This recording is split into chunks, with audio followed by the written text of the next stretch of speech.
intro is beyond funky. Love it. Welcome, everyone who is, if you're watching live or if you're watching later, this is There More to Life Than Netflix?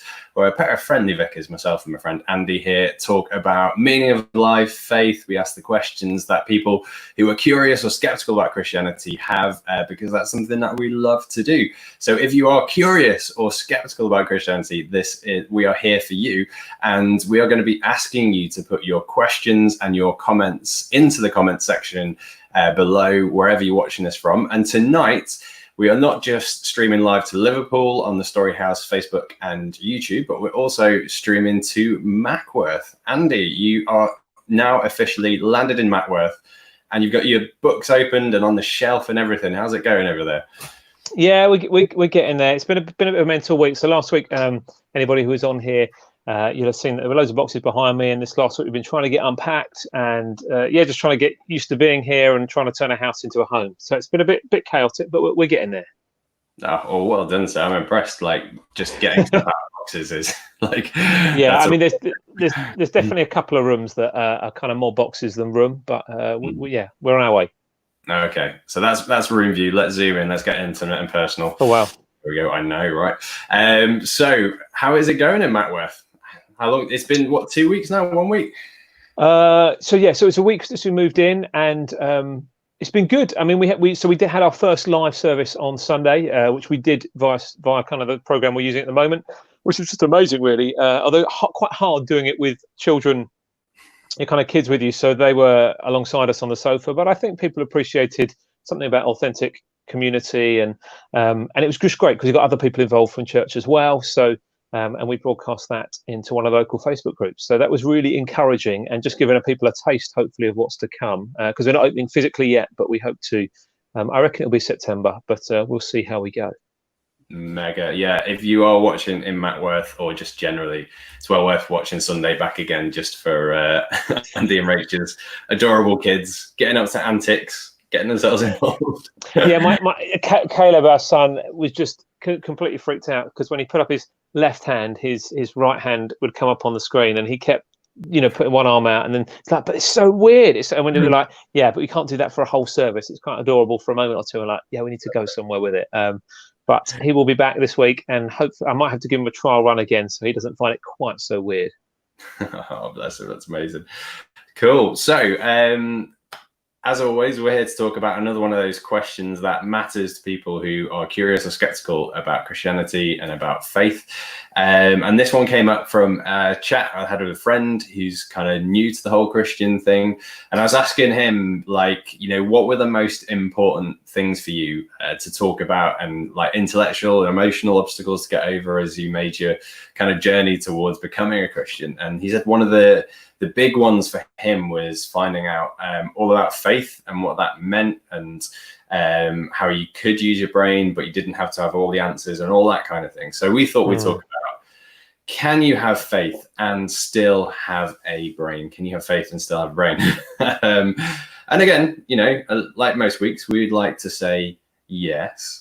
But should we point to a little bit of the evidence for that? Like, how do we know? How is it that we can have brain and faith? So one of the things we were chatting about before we came on air was the fact that you can write quite a long list of very intelligent people who've made a significant impact on the world who also had Christian faith. So top of your head, Andy, do you remember some of those names that we were talking through? Yeah, so there's I suppose some guys are talking about the A team. So St. Augustine, St. Thomas Aquinas, Anselm so some of the names might not mean much to you, but they were quite big names back in the day throughout church history. They were theologians, philosophers, and wrote a lot. But then and then there were also names that people would have probably heard of thinking around school. So Blaise Pascal, Kepler.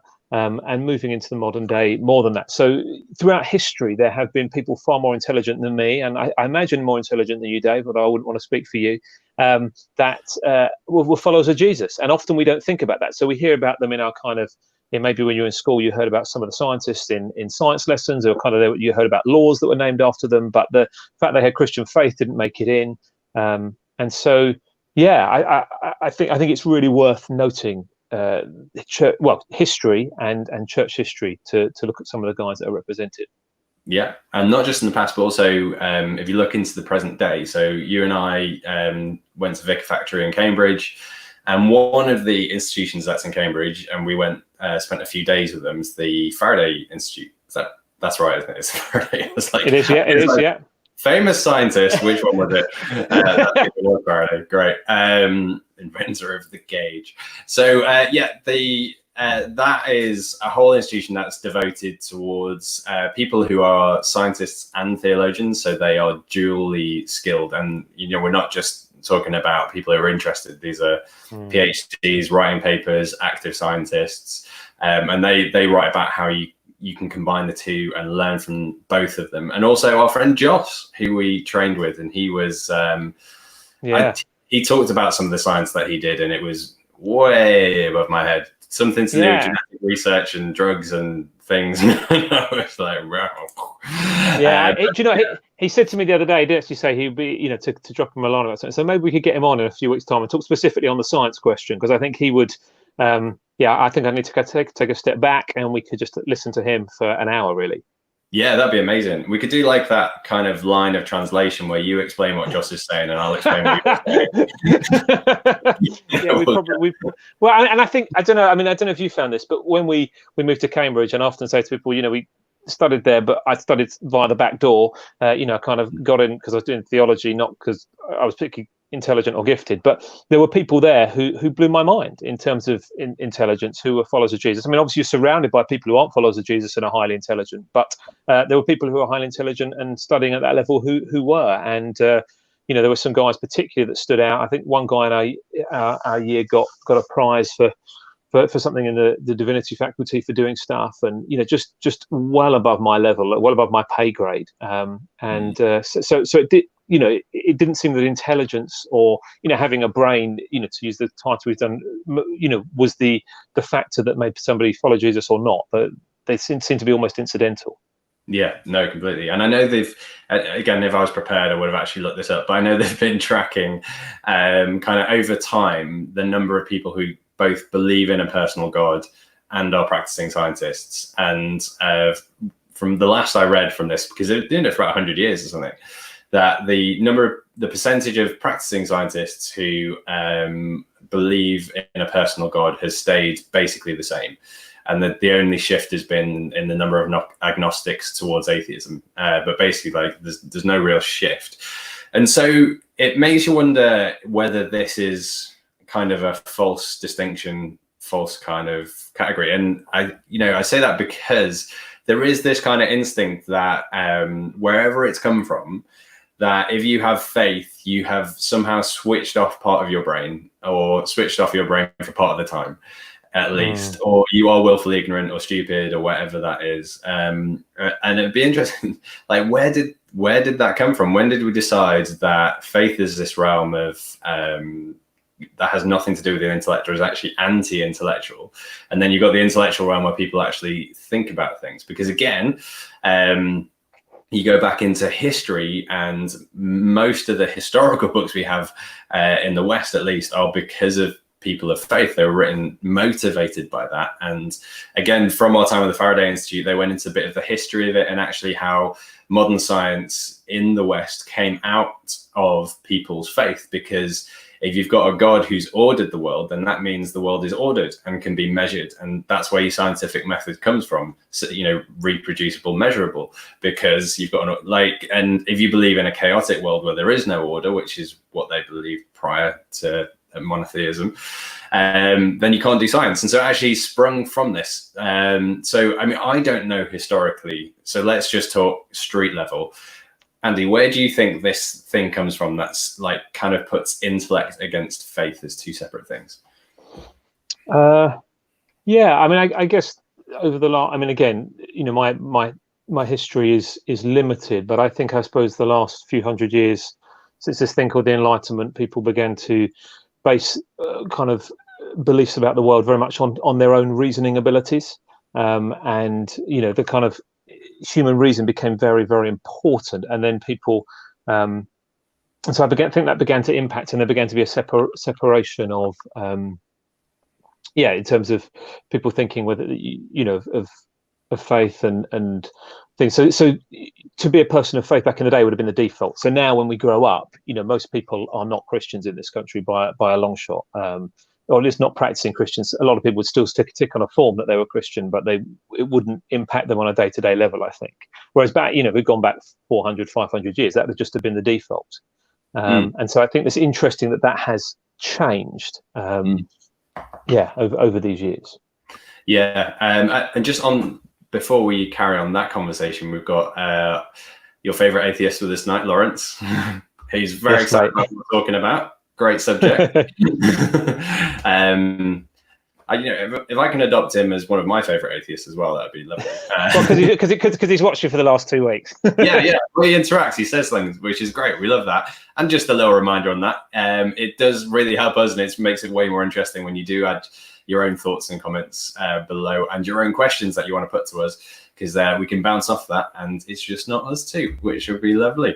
So yeah, that is interesting. So there has been this kind of trajectory in kind of Europe, Western cultures for a few centuries now, where it's gone from faith is integrated into everyday life. So if you go so I used to live in Chester, which is obviously very old, goes back to Roman times. And as you walk around, you'll see older buildings where there are Bible verses carved into the side of the building. That's just part of it. Our laws, when you look at them, they're quite clearly from the Bible, 10 Commandments based and all that kind of stuff. And it was just, like you say, part and parcel of everyday life. And then, so this is probably, we're getting back to that French philosophical school again. We're going to blame the French again, that wanted to kind of keep this stuff separate, because there was a lot of wars and fighting around, Reformation time, all that kind of stuff. And going, religion's causing a lot of problems. Let's parcel it off and put it in a little area. And then we kind of believed that more and more, that you could parcel it off and put it in this separate area. And now we could somehow live the rest of life without faith interfering in it. And so therefore faith becomes this separate thing. And it's one of those things that really fascinates me, that Tom Wright brings up regularly, and I'm still getting my head around it, is that the kind of concept and the word religion is our own invention, and it's not that old. Like, so, prior to a few hundred years ago, we didn't call anything religion. It was just what was in the water. And it's just that, some people had these beliefs and other people had these beliefs. And then we started kind of like putting tags on it. And like in a museum where you rip something out of its context and put it in a box and go, that's a thing. It's kind of like you've taken faith out of life and put it in its own little box. And it feels like, to me, super pop culture level, that we've kind of the bit that we've been left or labeled with or inherited is the kind of Disney-esque kind of, you've just got to believe, and it kind of ends up in that category of the serious stuff is over here, and the kind of alongside self-help slogans and self-belief and all that kind of stuff is like where we've been left. Whereas realistically, it is something that affects everyday life and does involve your mind. We both spent 3 years full-time study, intellectual study, just studying the subject. And a little bit table football. There was a little bit of table football. There was a bit. And apart from that, it was full-time study. This is a really important point, because there was 1 year in college where we teamed up, and there was a little foosball tournament, and I think we might have won that. I think we did. It's hard to remember amongst all the study, but I think we did. I think we were foosball champions 2013, maybe. Yeah. Oh, amazing. So if you remember nothing else from tonight, foosball champions, Ridley Hall. This is important. Anyway, we've kind of we shrunk it out. But when you live out faith, so I'm going to give you from the perspective of someone who is a Christian, when you start living out faith, it has to start affecting everything. And it has to engage your brain. You have to be thinking about it. It's coincidence, I think, for us that our bookcases happen to be behind where our computers are. And so that's kind of what everyone's looking at right now. But it's like removals men hate moving vicars because they come with a lot of books and books. heavy.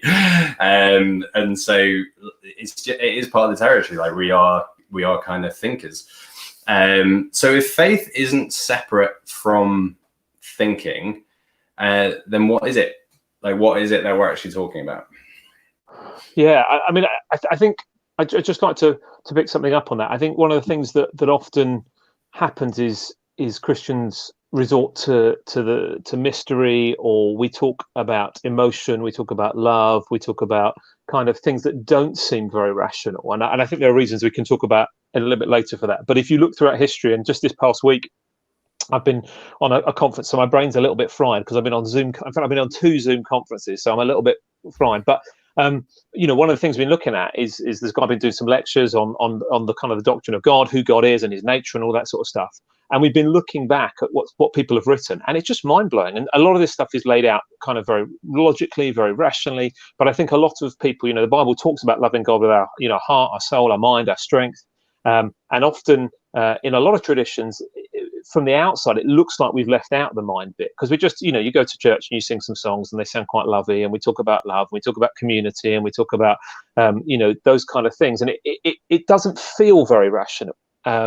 In some places, there are some churches that are much more rationally based. So I wonder if that's part of it, that some of the language you use isn't very rational, and or doesn't appeal to reason. Whereas actually, we know it's beyond that, but it is part of that. Would be one of my thoughts. Yeah, so it's like a little bit is, you buy into the culture that you live in and the thing that's around you. And so kind of like if we get told, faith belongs in this box over there, and reason, intellect, and everything over there, then you kind of like end up, kind of buying into that a little bit. And also there's probably like personal preference as well, right? So there's like people like you and I love reading a good book, love discussing this, chewing it out, thinking it through, all that kind of thing. There's other people that feels like death to them. Yeah. Kind of like, that's absolutely awful. But I think, what we are saying is that, experience says that you can be a thinker and a Christian. You can be an intellect and have faith. And you can bring that intellect and that thinking to bear on your faith, and that becomes part of it. So therefore, we're talking about something different to what everyone else seems to be thinking about, which is where faith is actually the place where thinking leaves off, where it seems to be that's what people use it, certainly in pop culture, is kind of the leap of faith, leap into the dark, taking a leap type thing. It's all kind of stuff which is talking about going forward, doing something without information. Whereas actually we're talking about doing something with information.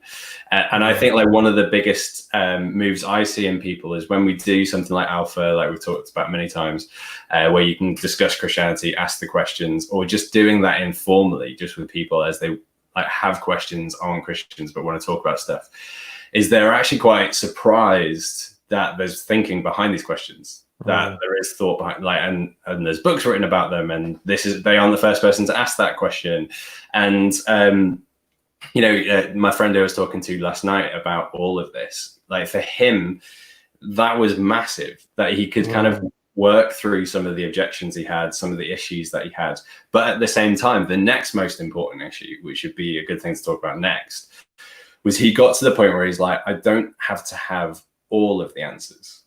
Like he kind of reached a point where it was kind of, that was enough. That was kind of satisfactory. And at that point, he kind of did make the leap. He kind of did that faith jump. He was like, okay, I'm going to be in now. So I think you had a great little quote you read out before we got online about it's something to do. It's not opposed to intellect, but it's not without it, or yeah, I seem to have lost it. Oh, here we go. It was one by a Christian theologian. Yeah, it basically said, oh, here we go. Biblical faith is not less than understanding and assenting to truths about Jesus, but it is more than that. It requires trust in Jesus as a person.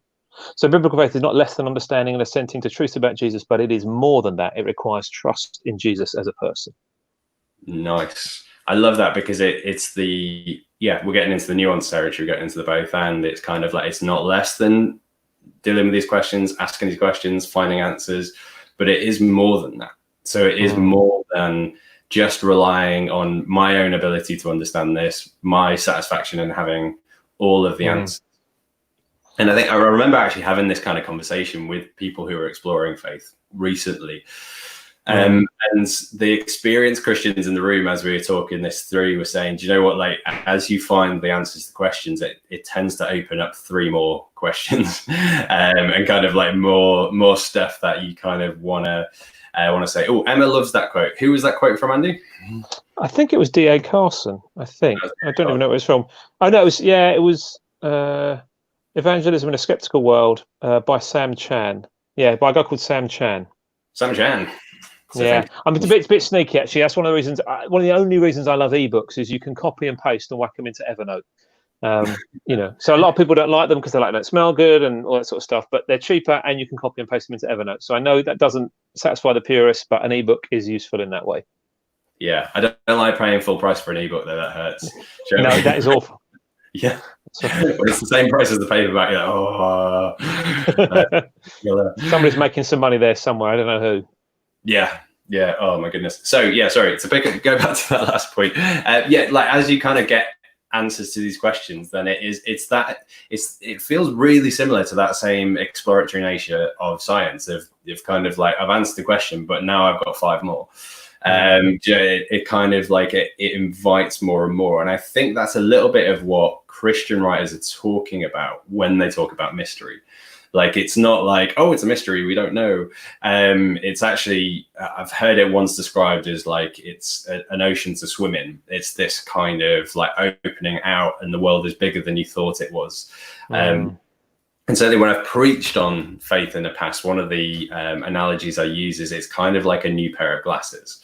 It's kind of like a new way to interpret and understand the world that you live in. And we would obviously say properly understand and interpret the world you live in. So it'd be, eye correction glasses rather than distorting glasses or something like that. Yeah, which I guess would be what the skeptic would say, wouldn't they? They would say you put on these glasses and they completely misrepresent the world or those kind of things. Whereas we'd want to say, we believe this is the way God's created it and this is the purpose he's created you for. So then you're seeing it in line with the creator's intentions, I think.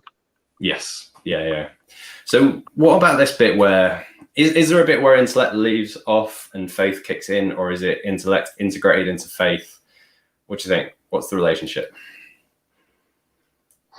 So I think it's a really interesting question, and there will be a personality type thing to it. So you've got some people who are definitely more cognitive, some people who definitely their brains, they have to kind of intellectually understand that. And yet at the same time, I know people of, some of the most passionate followers of Jesus, bless them. And this is neither a good nor a bad thing, but they wouldn't pick up a book and read it. They're not particularly readers. They're not particularly academic. Some of them couldn't read for whatever reason, but it doesn't stop them from following Jesus. And so I think there is a sense in which I believe that God created us as individuals, and he created us with different gifts and different callings. And therefore, I think you're right that the gospel, the good news about Jesus, is an ocean in which we can swim. It's deep enough that you could, you could spend a lifetime doing that. But at the same time, it's shallow enough that a child can paddle in it. So, you can sit and pray with a 2-year-old who can pray to their Father in heaven to the extent to which they understand that. And God hears and understands that as well. And so I think, on the one hand, the critique is,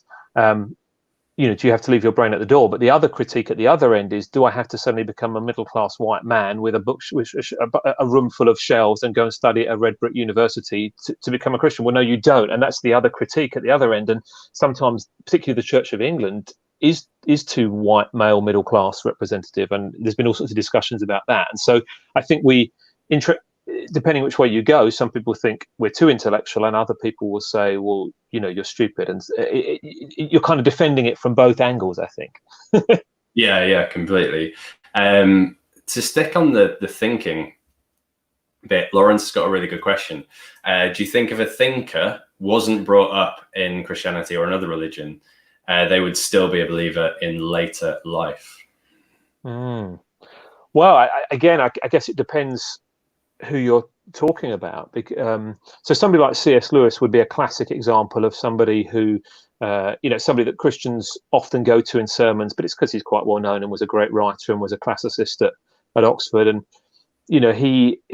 he came to faith later on, and he said it wasn't as though, I think he talks about like a cat and a mouse, but it wasn't that he was hunting for the it wasn't that he was the cat hunting for the mouse that was God. It was actually God was the cat hunting for him. And he described himself as the most reluctant convert in Christendom, which is a phrase we wouldn't use now. But he basically said, look, I didn't really want to become a Christian, but that was where the evidence led me, and therefore I had to come to faith. It was for him it was a journey of discovery, and he came to faith later in life. And there are many people who that would be the case. There's a guy who I don't know very well personally, but he's part of a Facebook group I'm a member of, and he's very, very well read and came to faith later in, not as a child, but later in life. And for him, it was, through reading and discussing and thinking and realizing that's where the evidence led. So that wouldn't be the case for everybody, but I think there are many cases out there for which that does happen.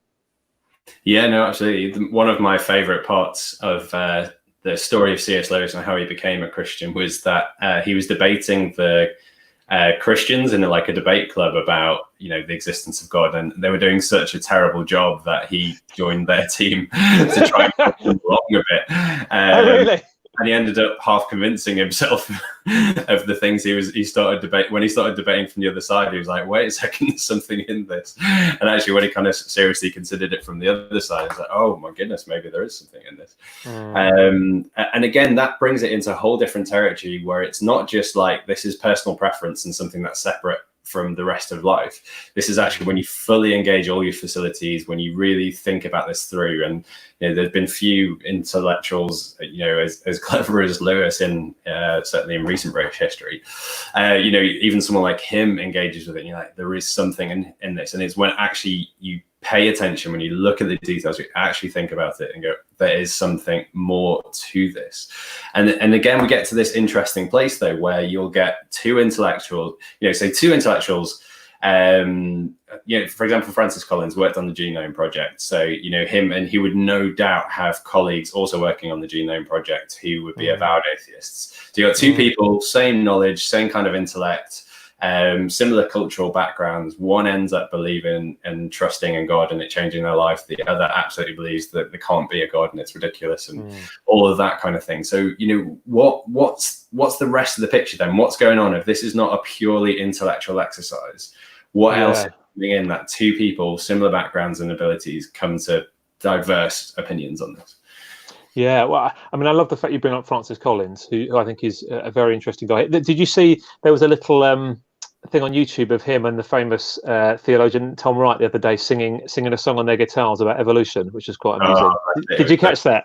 It was really sweet. I think they need to stick to science and theology rather than the music. But anyway, I mean, if that interests you and that's your kind of thing, then Google that, N.T. Wright and Francis Collins. But Francis Collins, when he shares his story, so he explains, how I think he was a doctor at the time, and he went to he'd grown up and he hadn't been a person of faith and stuff, and he ends up by this lady's bed who's dying, and he's talking to her, and then she says at the end, she says, "Doctor, what do you believe?" And he said, I didn't know what to say. I was meant to be a scientist, but I'd never really considered the evidence. And that was the start for him. This woman, she was very kind of calm about the fact she was approaching death and her illness, and he was quite shaken by that. And then for him, that was a journey that then led to him coming to faith in Jesus. And so there's the kind of cognitive thing, but then there was obviously he was challenged, I think, by seeing a person of faith and the difference that made in their life would be part of his story. And I think it's The Language of God is one of his books talking about that, talking about his story, his journey to faith. Or there's a little 5-minute video is worth watching. I think that's online somewhere as well. But so there's something more going on that sparked that. Yeah, and well, on this very point, Matthew has chipped in. Christianity is perfectly rational and logical. It's just that some people realize its life-changing consequences and don't want to go there. Which is interesting because, again, that brings in the idea of kind of cognitive bias, this whole thing of like if there's an uncomfortable truth, we will find ways of twisting the truth in our own mind to kind of not have to deal with that. Because,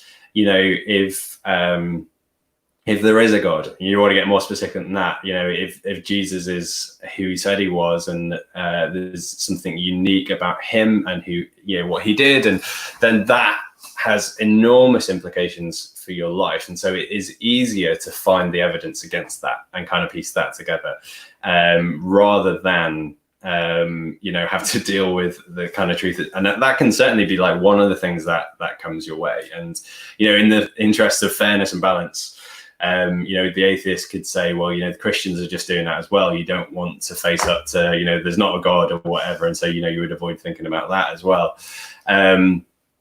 So there's definitely that kind of like what we do with the information part of it. And then there's this, as you brought up, we're so much more than thinking machines. And there are the people who we encounter, the experiences we have, all figure into this as well. And that can be the thing that kind of sways it. Sometimes, perhaps even against evidence, against what you currently exist, but you think about and the nature of reality. But then it's just so challenged, like with Francis Collins, you're like, there might be something in this. And like, I've known other people like that who have gone, you totally don't believe in Christianity, this is ridiculous, all that kind of stuff, blah, blah, blah. But they've seen how Christians have lived their lives and related to one another, certain Christians, and been like, they've got something I don't. And it's that's made them curious and then gone to check it out. Which is a different type of proof. It's not a scientific proof, but it is a life proof. It's still a proof. It's still like the outworkings of this belief is bringing about something good. Thinking of I think it was Abraham Lincoln is kind of given credit for this kind of method, and no way that he invented it, but he's this famous thing where there's a guy who always voted against him, politically hated him, all that kind of thing. But he owned a book that this guy really wanted. And it was rare. There's only like a few copies and he had one of them. So he lent this guy the book. And then the guy was like, well, we mustn't be enemies because he's been really kind to me. He's kind of loving me. And I bring that up as an example because, in the way of Jesus, there's a lot of teaching about how you are to love everyone, including your enemies, be kind to everyone, including or even especially those who oppose you and are kind of difficult towards you. And that is its own type of persuasion, its own kind of proof. And I love it. 35 minutes to the first Tim Keller quote. We've done quite well. I'm impressed, Dave. And you brought him up as well. So I'll Yeah, there we go. We need to have a little klaxon, like an alarm that goes off when we say this. First time we kind of wave, yeah. Yeah. Tim Keller, great time. So anywho, one of his things is, people say like right now, people of different beliefs just need to get along. And as we've said, like previous episodes, that assumes a superior attitude that is actually its own kind of separate belief. And, he points out actually what you want is a belief system that treats people who are different to you with respect and with love. And that's kind of, actually like one of the attractive things about Christianity and that book, The Rise of Christianity, Rodney Stark. Really, really fascinating book. All about how Christianity became one of the fastest growing movement the world has ever known. And he, as a non-Christian sociologist and historian, looked back at the records and said, why was it that Christianity grew so fast? And it was essentially things like they took care of their sick when plagues came through. They took care of sick people who were not part of their community when plagues came through. They took care of abandoned babies. It was all to do mostly with the way that they treated other people. Actually caused it to grow. And this is another part of faith. I know we were chatting a little bit about this before we came on, that there is a very practical element to faith, kind of beyond the thinking about it and stuff. There does come a moment where you kind of need to give it a go and kind of like put it into action and give it a try. It's a little bit, again, like that, learning to cycle thing. Like you cannot learn to ride a bike from a book. You can read about how a bike works. You can even read about the physics about why it stays up when it's moving forward and all that kind of thing. But none of that will help you actually ride a bike. It can just get you to the point where you're like, no, this is consistent and logical and I can understand and trust this bike now. But at the end of the day, you need to put your feet on the pedals and kind of start pedaling away. And so again, this is when we start talking about faith like this, it's kind of, it involves the intellect, but it also involves relationship, and now it's also involving practice. And I wonder for you, Andy, in your own kind of as you became a Christian, like where the practice bit kind of fits in with faith. Yeah, so I can't remember this last week, but on one of the previous weeks we've mentioned about how I grew up in a Christian family, and it was kind of inherited faith, and it wasn't that I rejected it, but I didn't really choose to own it particularly. And then there was a period when I was about 16, over 6 months, when I began to really own this, and realized that God was real and that he loved me and wanted a relationship with me, and Jesus had died for me. And that then began to work itself out. So rather than kind of wandering around and Sunday was part of what we did, it was like, no, God's involved in today. Like actually even began to try and see the stuff I did at school, which I didn't enjoy at the time. I hated kind of the last few years at school, but began to try and see that as worship. Began to think, oh, wait a minute, there might be people for me to care for today. Can I be a blessing to people today? Could maybe there's an opportunity to talk about Jesus today? And I just have these memories of, kind of nights out when we'd been at the pub, and perhaps probably shouldn't have been at the pub at the time, but had been, and would kind of would end up praying for people, or would end up walking people home who'd had too much, or and in some ways I relished the Friday night because I knew that stuff would happen. You kind of get the liquid truth point of where people have had a drink and they're not completely smashed, but then they end up talking about deeper things, or or when they did get smashed, and then you could walk home, and it wasn't to manipulate, but it actually suddenly barriers came down on both sides, and there was an openness. And so for me, beginning to see that happen in front of my eyes, and begin to realize this wasn't just a Sunday thing, but God cared about every part, from the schoolwork I was doing to, Friday nights out with mates, to when, later on when we lived on a estate and stuff was kicking off and people were fighting and you had to call the police, or, whatever it was that was going on. God cared about all of it, commuting into London, pensions, all of it mattered to him. And that was really significant, I think, because I think very often we separate Sundays and Mondays, or kind of faith and secular stuff, but that's part of it, isn't it? Begin to live this stuff out, and I think also beginning to take risks. So like if doing events or having I am quite shy as a person, really, although I'm an external processor, that often surprises people.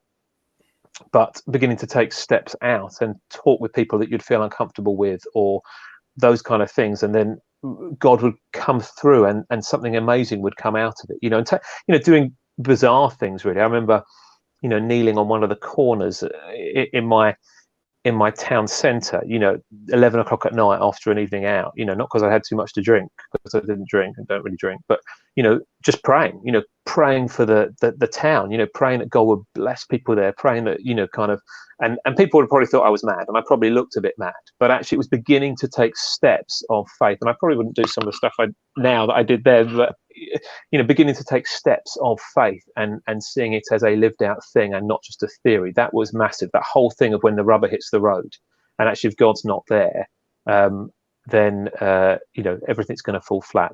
That's the thing where, for me, faith builds. I often liken it to, and people take the mick at me, but I liken it to going to the gym. Your muscles get bigger when you work them, and I think faith gets bigger when you begin to work that, not just mentally, but actually when you step out. And if God's not there, then you're going to fall flat. Yeah, completely.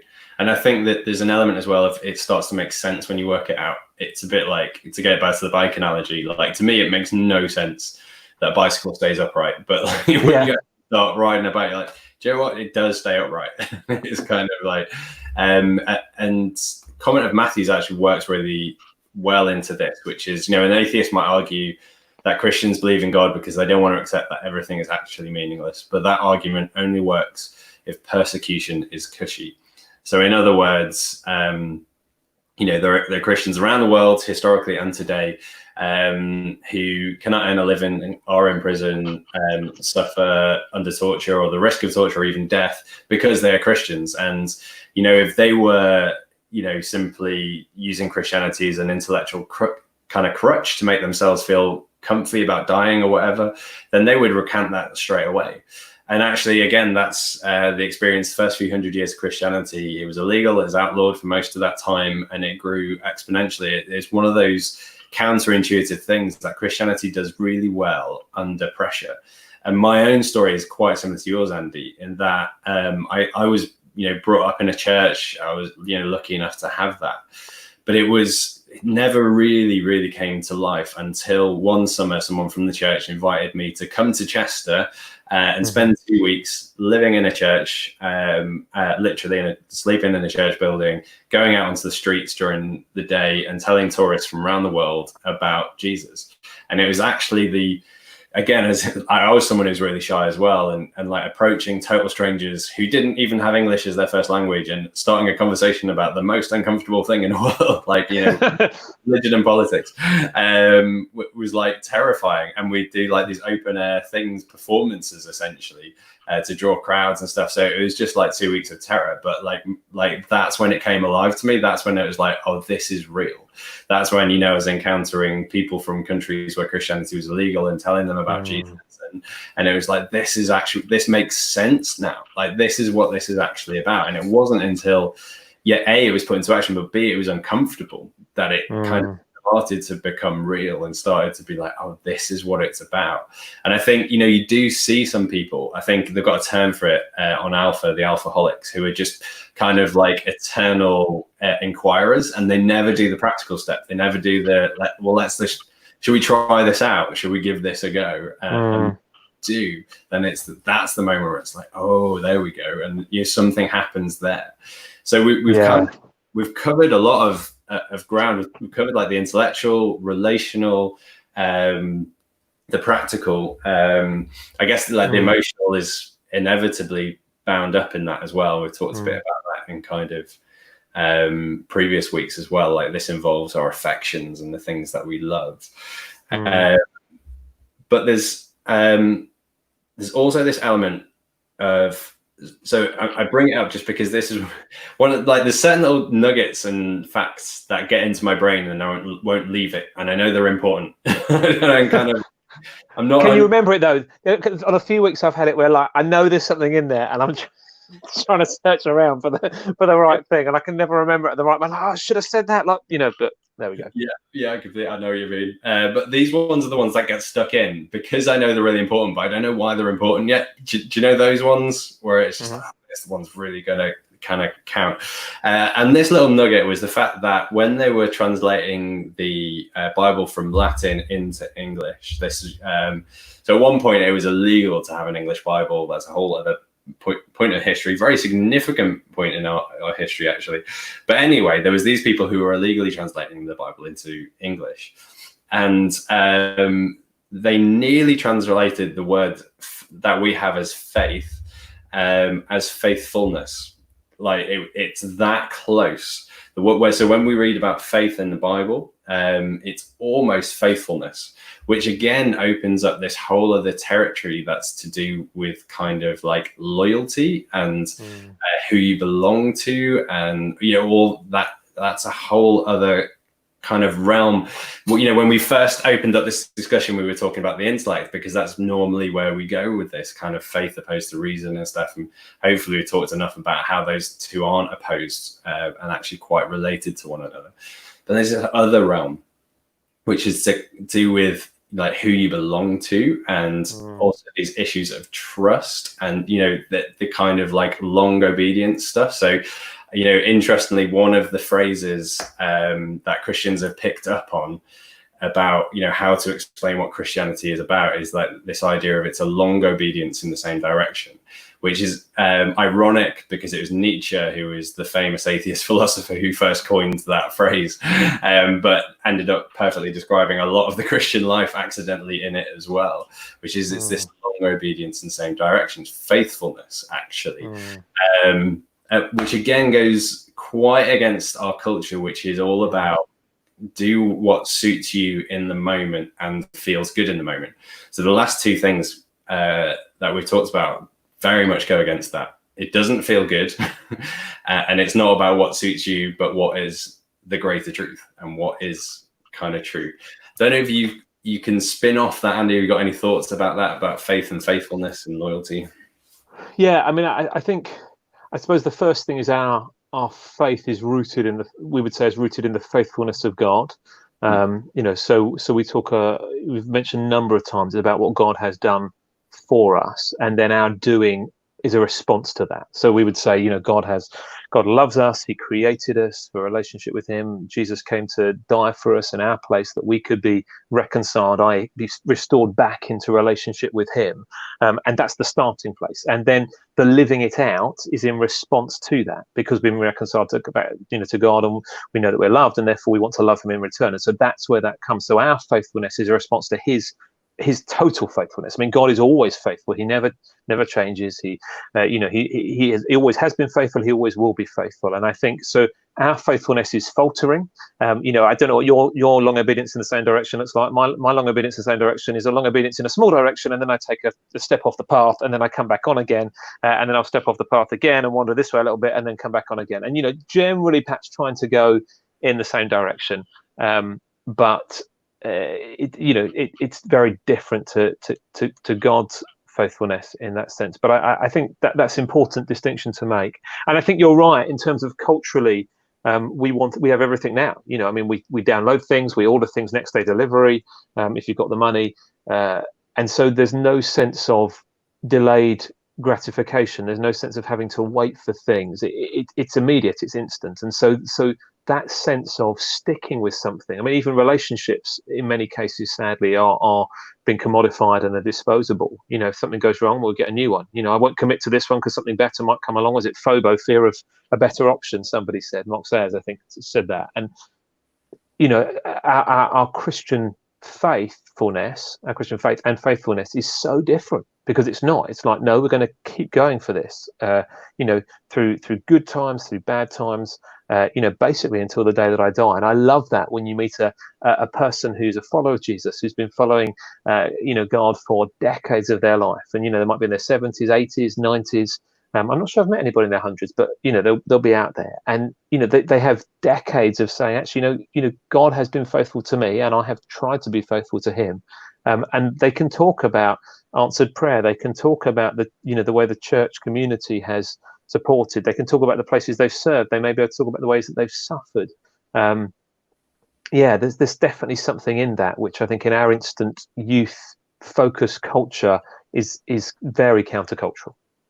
Yeah, no, absolutely. And also because it's not really about the self-serving bit. It's not necessarily about this will make your life better, because for a lot of people this will end your life. For some people who kind of made this choice, and which is, again, so you're not even making the decision in the same kind of matrix that you're used to making decisions in this particular culture. And kind of got a little discussion going on in the comments. That's brilliant. Great. So Matthew Firth, one of the barriers to atheists becoming Christians is that it always feels risky to leave your tribe. So we'll take that up first. And I say, this is interesting. I think there is this loyalty. So the loyalty part of it is also, you're saying, I am becoming part of this tribe. And, we had Andrew White, who was a vicar in Baghdad, came to our college while we were there. And he was saying, there were people that he would baptize knowing that they would be dead in a couple of days' time, but these people were still going to be baptized because the moment that happened, they identified with the Christian family worldwide. And at that point, their families would reject them, and because of dishonor, have them killed. It's a much, much sharper reality in other parts of the world. But even in this country, there's a weird phenomenon that I've come across in Crosby, and I don't know if it's just a Crosby thing, up where we live here, North Liverpool.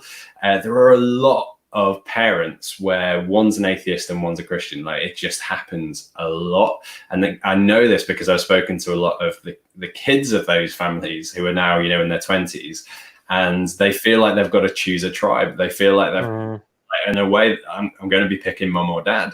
There's a kind of recognition that when you make this choice, you're joining a tribe. And we would say, that is absolutely true. But Lawrence, coming back. Is there something? I mean, I think there is something as well, though. The reverse would also be true. To leave the Christian faith would be that. And I think, I mean, you mentioned it before, didn't you, Dave? That actually all of us have got our own biases, our own kind of, we all, there's more going on internally, and none of us are totally neutral, and I think that is worth pondering, that as it were, traveling both ways, that there's an occurrence that would go on there. I think, and I think we need to be aware of that. Yeah, no, absolutely. Yeah, whichever direction that is, and it does introduce tensions into families, and like Jesus literally spoke about that very subject. Like, I come not to bring peace but a sword. Like, families will turn against each other because of the claims that he makes, and declaring loyalty or not. I thought it was in relation to this. It might have been an earlier point. Sorry about this. But Lawrence says, anyway, disagree. The only barrier for me is that a single person can control the outcome of things. Pretty broad summary. I get the faith part and the comfort of praying. So I think that might be. Yeah.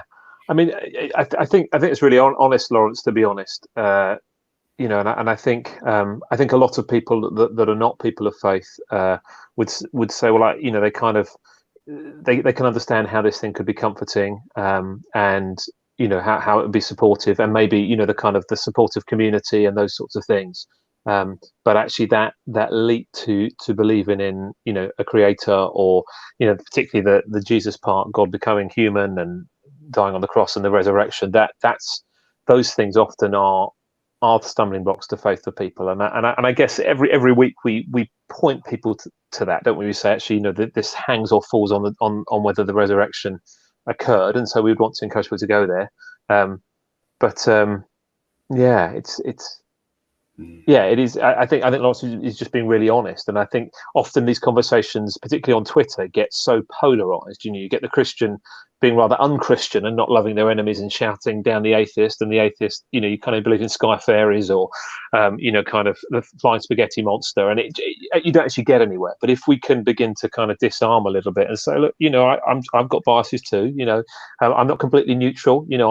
I've grown up in a particular context in a particular way, and I've had particular experiences that have shaped me as a person. But if we can do that and have those conversations more honestly, then hopefully we can understand each other a little bit better, and actually realize that, I think that thing, when people get to know Christians who aren't stupid, they'll go, actually, maybe, you can be a person of faith and have a brain. You can be a Christian follower of Jesus and not throw that out. But yeah.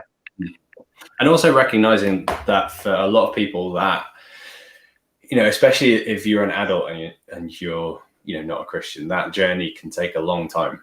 And actually, all of the things that we've talked about will come into play at some point. Someone who was kind, a good relationship, the thinking it through, the experiencing something, like, that kind of thing. And, seen that one time and time again. And, that requires, again, that outlook that treats people who are different to you, who have different views from you, treats them well. It goes as far as welcoming them into your life and into your home.